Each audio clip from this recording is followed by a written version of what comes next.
What's going on, YouTubers? So today we're going to go over what I do as a trader every single day to catch potentially winning stocks and just to basically set yourself up a watch list. Okay, this is what I do every single day and it works. I find winning stocks or quick in and out trades, whether it's a scalp or a 5-minute trade. It doesn't matter. I find them. Okay, and it's based on the same routine every single day that I trade. I really don't do anything different. Sure, things may change a little bit, but it's all generally the same thing. All right. So what's that same thing? And before we hop into it, I want everybody to realize that just because I do this, it may not work for you. But the important thing to do is start, learning and practicing and finding a solution that works for you when it comes to trading the market. And so far for me, this is my style, this is my niche, this is what I do, this is my ritual, this works for me. It may not work for you, but if you're trying to go into the same type of style trading that I do, I can assure you that this is a really good route to get you started, and from there maybe you can tweak it and do whatever you want to do. Okay, so every day it's the same exact thing. I wake up, 8 o'clock in the morning. I start, getting my computers running. I'm looking at screens and looking at charts. But furthermore, the most important thing, I like to trade pre-market, pre-market stocks that are moving pre-market. So how do I do that? I have a scanner set up to find stocks trading pre-market that have potential. I have a video on the scanner I use, so if you want to use the exact same scanner I'm using, and that means you're using Thinkorswim through TD Ameritrade, it's a free platform. I suggest using it for your beginner traders. You can open up an account with TD, and you don't even have to fund it, and you're able to use the trading platform for free. So it's a really awesome tool. So as we go into it, this is the first thing I do, and this is you're literally looking at me as if I woke up in the morning and I'm wiping my eyes and I'm getting ready to trade. I come into the scan setting. From here, I will have my pre-market scanner already up and ready to go. And as you can see, if you just follow my cursors, you'll see that this is up 18%, 29%, 14%, 11%, 8%, so on, so on.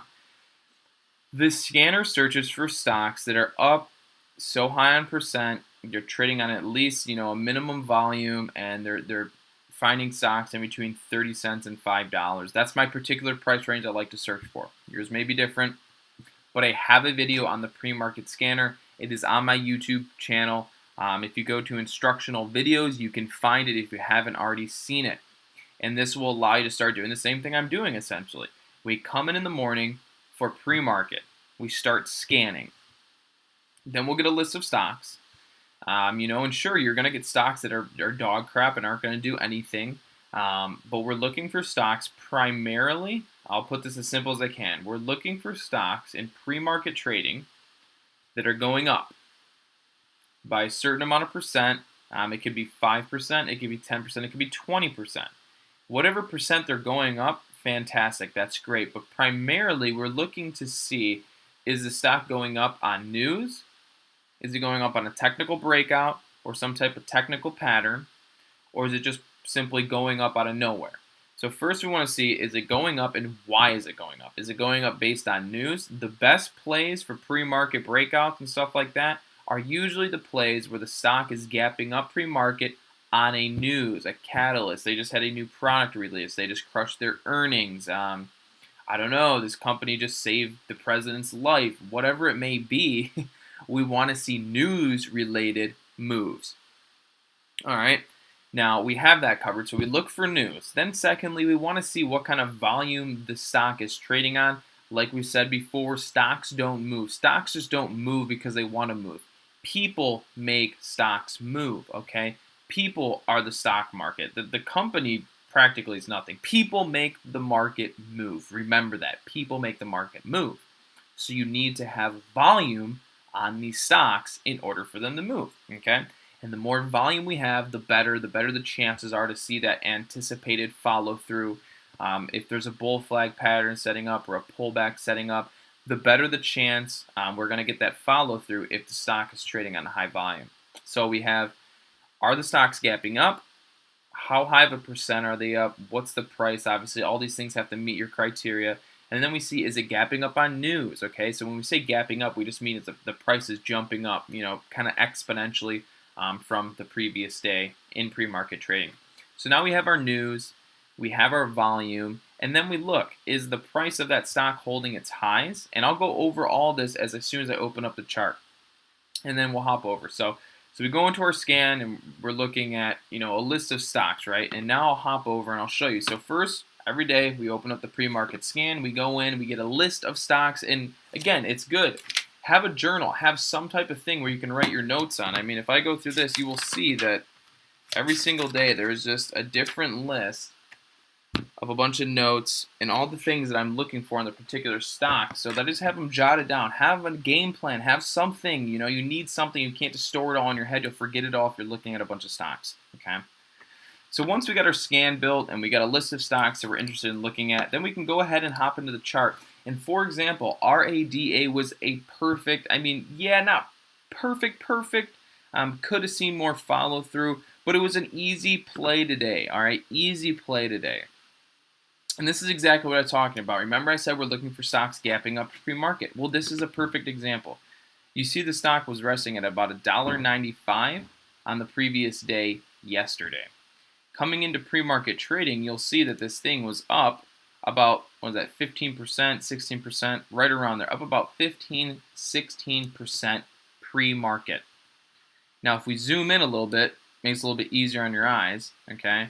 So if we zoom in, and of course we're looking at the upper left corner of the screen. So we see that it's gapped up. And remember I said we want to see a stock holding its highs? Well, look, it gapped up, but it didn't come crashing right back down. It actually held those highs in which it gapped up to. So for me, I said, okay, the stock gapped up. I believe it even had news, right? So then we can come down here in TOS, and if you click the little N, you'll pop up news. And at 8 in the morning today, RAD Electronic Industries announces its Q2 results, improvements across all parameters.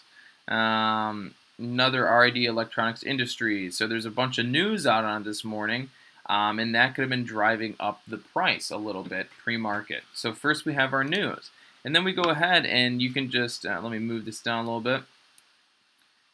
Go ahead and just look at the volume on it, and it's trading. It's got the volume. We're seeing a substantial amount of volume pre-market. So I'm like, okay.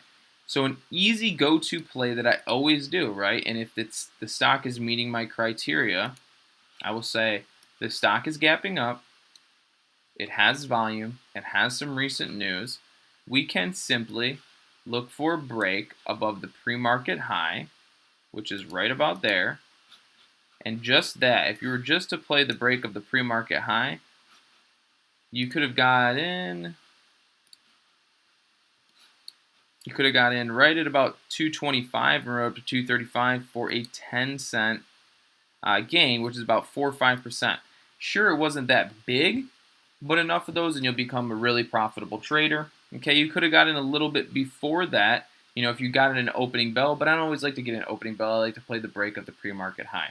So right there, we went in pre-market. We found RADA. It's gapping up. It had some recent news. It has the volume. Perfect. We have a game plan.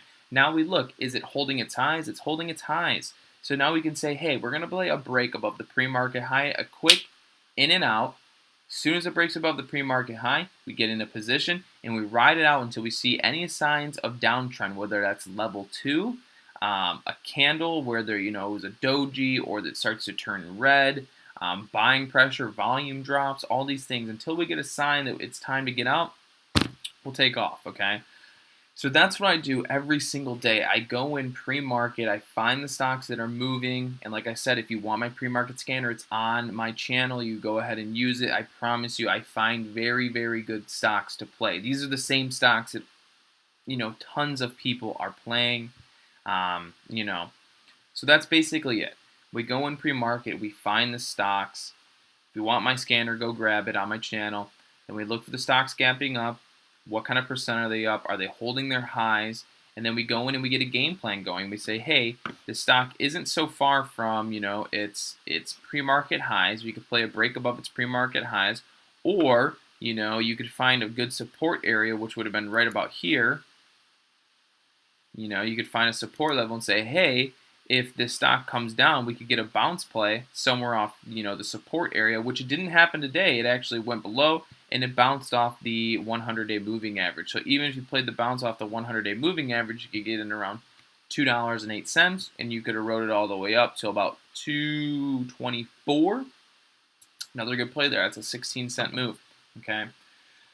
So that's primarily what I do every day. Pre-market, run in, grab the stocks that I want, and then we'll hop over here. We'll see what the charts look like. And then lastly, well, actually not lastly, this is something as well that I do. Okay.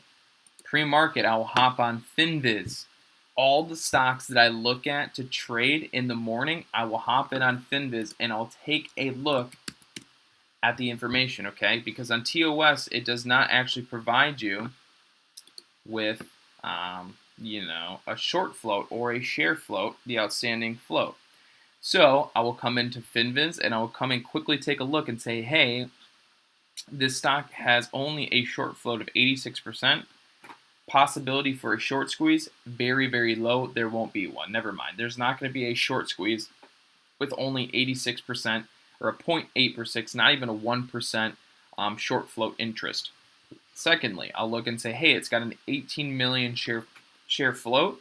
The stock can move quickly at that. If it has a low float, it means it has the potential to make a quick spike or a quick move relatively fast, giving me quick profit very fast, okay?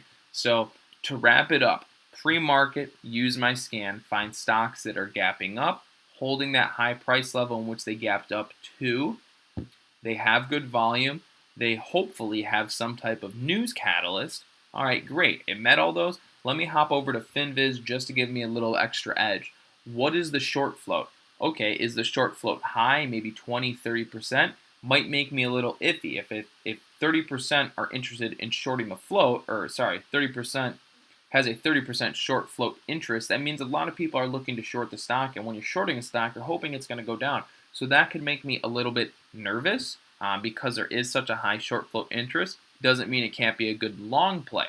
So let's say it does have a 30% short float interest, but we have an 18 million share float. Okay, this stock can move fast. If it starts going up, shorts could get squeezed and we could go high. So that's just a perfect example. We go into FinViz and we see what kind of float it has. Does it have a high short float? And this gives us that extra edge so that we're not going in blindfolded to any of the stocks we want to play. All right, so that's going to wrap it up. I mean, that's primarily what I do every single morning. There is no hidden secrets. It's nothing crazy. Sure, some things may change around a little bit, but that's primarily it. We just look for stocks that are moving pre-market. We hop on FinViz. If other people have scanners, that have the information FinViz has, great, but FinViz is free and you can use it to your benefit. So we come in here, we check out the share float, we check out the short float, and then we go from there. All right, guys, and then we look at our stocks pre-market. And of course, you have to look at your chart patterns. And like I said, this is the way I have mine set up. I have a 1-minute chart, 5-minute chart, a 1-year day chart, and then I also have my time and shares and my level 2 down there. And this is just all there to help me be a more profitable trader, to give me more eyes on the stock, to see setups on a 1-minute chart, setups on a 5-minute chart, where the stock rests at on a 1-year time frame, a long time frame. Is it downtrending? Is it uptrending? Are we about to hit resistance? Are we just on support for a 1-year time frame? So all of these things go in, and they're a factor on whether or not I will be trading a stock. All right. So that pretty much wraps it up what I do day to day when I wake up and I look for stocks. Now, I hope you guys liked that video, and please, as always, comment and post and subscribe to my channel if you like the information. And there's always more stuff to come out with. There's always so many questions to answer, and honestly, this is what I love to do. I'm going to college to be study finance and economics. So this is right down my valley. And as I grow, I'll become better. And as I grow, you'll become better. And this is just fun. This is honestly just a lot of fun. All right, guys. So we're going to wrap it up there. And like I said, leave any questions you guys have in the comment section below.